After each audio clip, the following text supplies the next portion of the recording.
This is Howard Horowitz, eldest grandson of Sidney Zimmerman. This video is presented in honor of my grandfather's 100th birthday. Sidney Zimmerman was born Zisha Alexander Zimmerman on April 2nd, 1910, in the town of Ludmir, Poland, then within the Volhynia province of the Russian Empire along the Pale of Jewish settlement.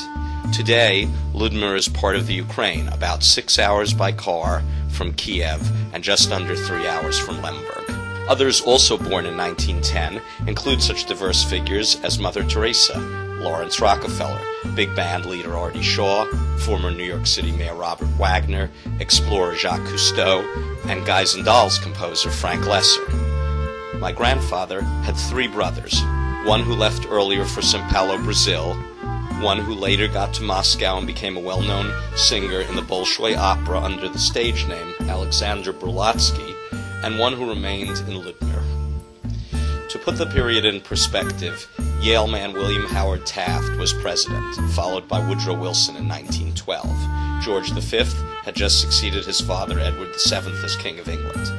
In France, Marie Curie became the first woman to receive the Nobel Prize for her discovery of radium, leading to life-saving X-rays as well as more ominous uses of radioactivity.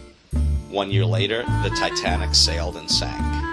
Sometimes called the Decade of Tomorrow, the 1910s saw the invention of the modern radio, the refrigerator, the traffic light, and even the zipper.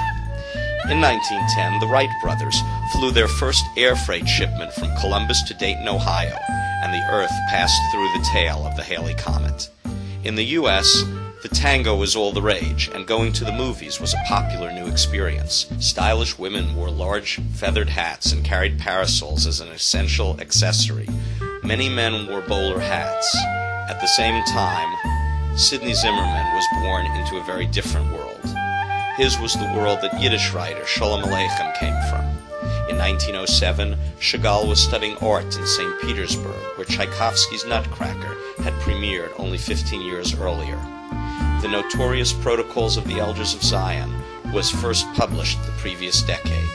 This was the time and place of Tolstoy and Chekhov, and in 1903 it was also the place of the large-scale Kishinev pogrom in Odessa.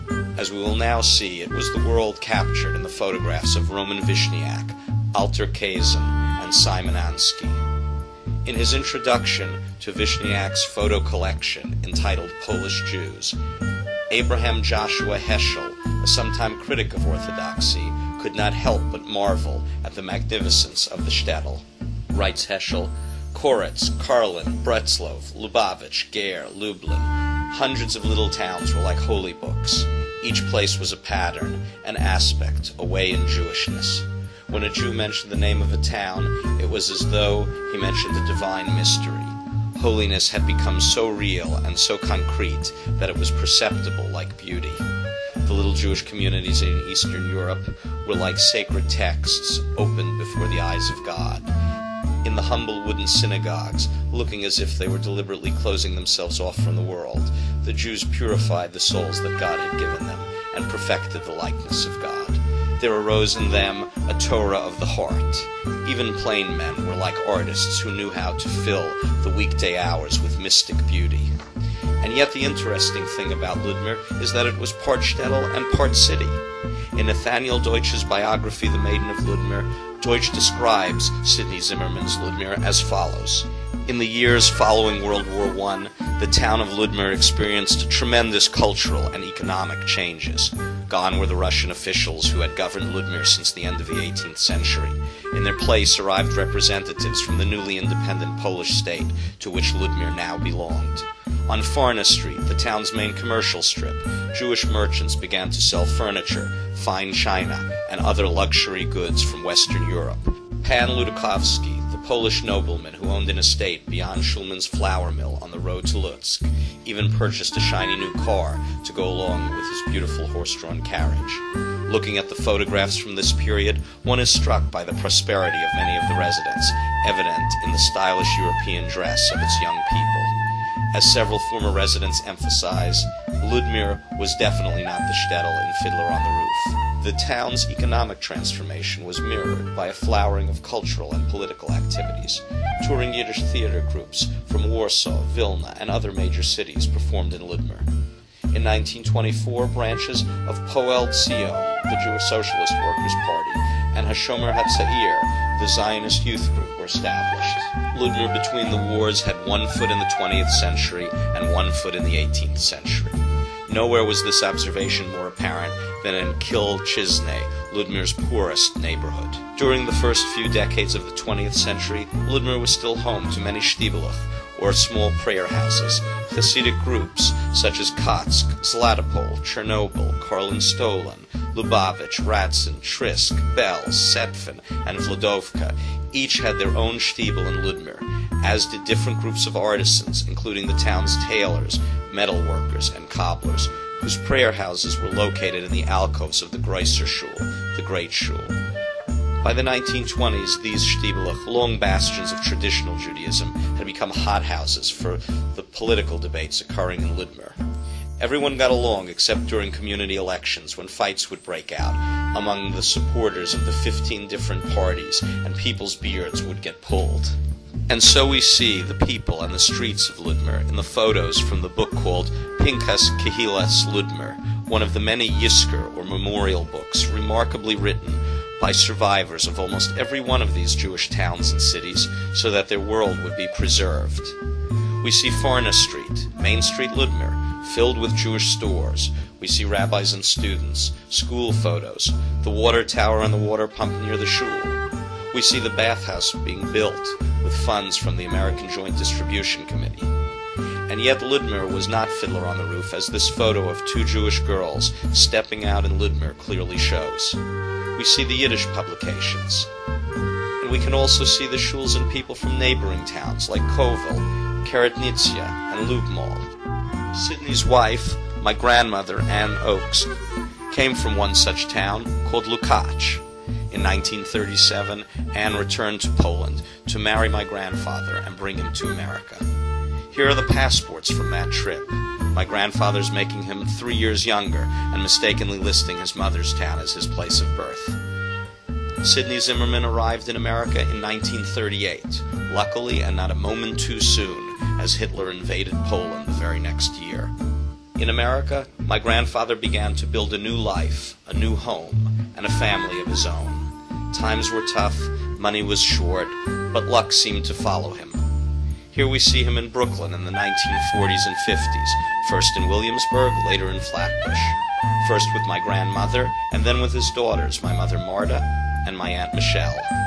They spent summers in bungalows in New York's famous Borscht Belt, the Catskills, when those mountains were lovingly known as the Jewish Alps for all the immigrants and their families who summered there, many from places very much like Ludmir.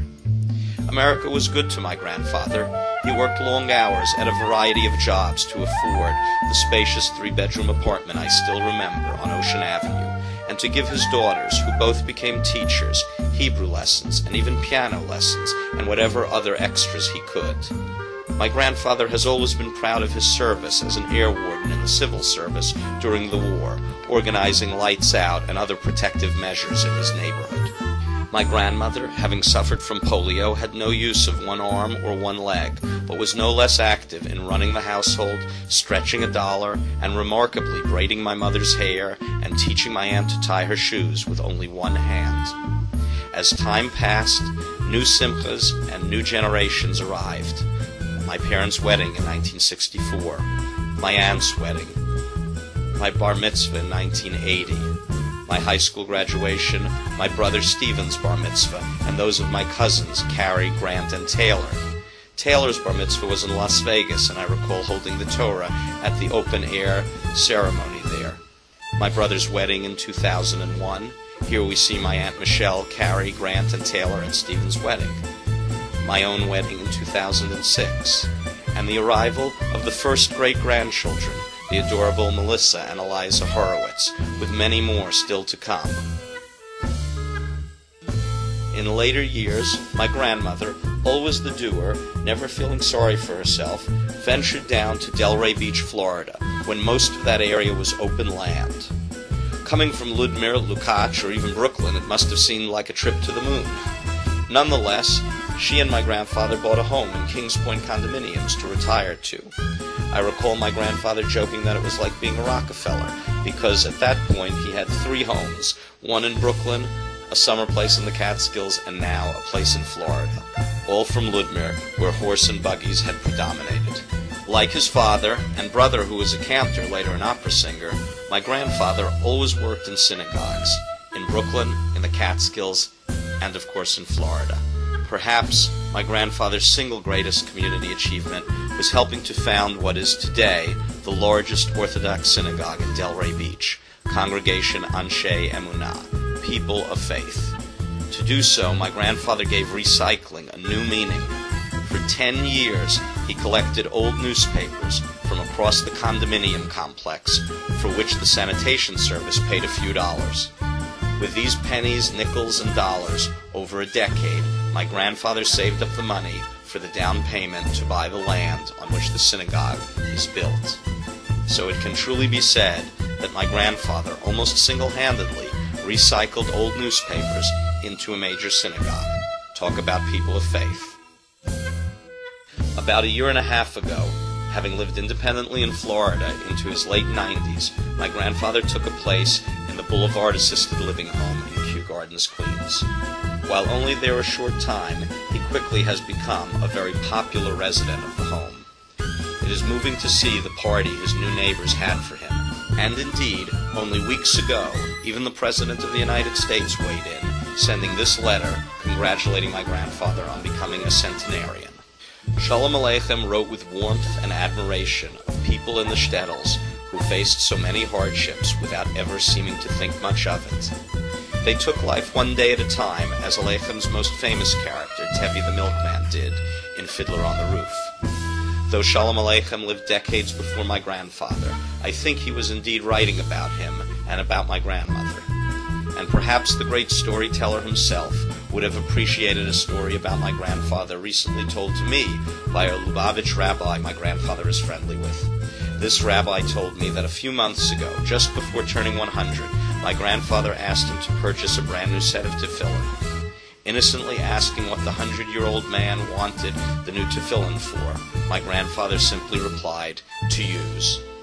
I think this story captures well the essence of Sidney Zimmerman, an eye toward the future even at his age, a come-what-may attitude, and always bound like the strap of the tefillin itself by Torah, mitzvahs, and our traditions. As the author of Maiden of Ludmir put it, 1 foot in the last century and 1 foot in the next. On that note, I ask that we all raise a glass in honor of Sidney, Zisha, Alexander, Zimmerman, and say l'chaim, and a very happy birthday to you and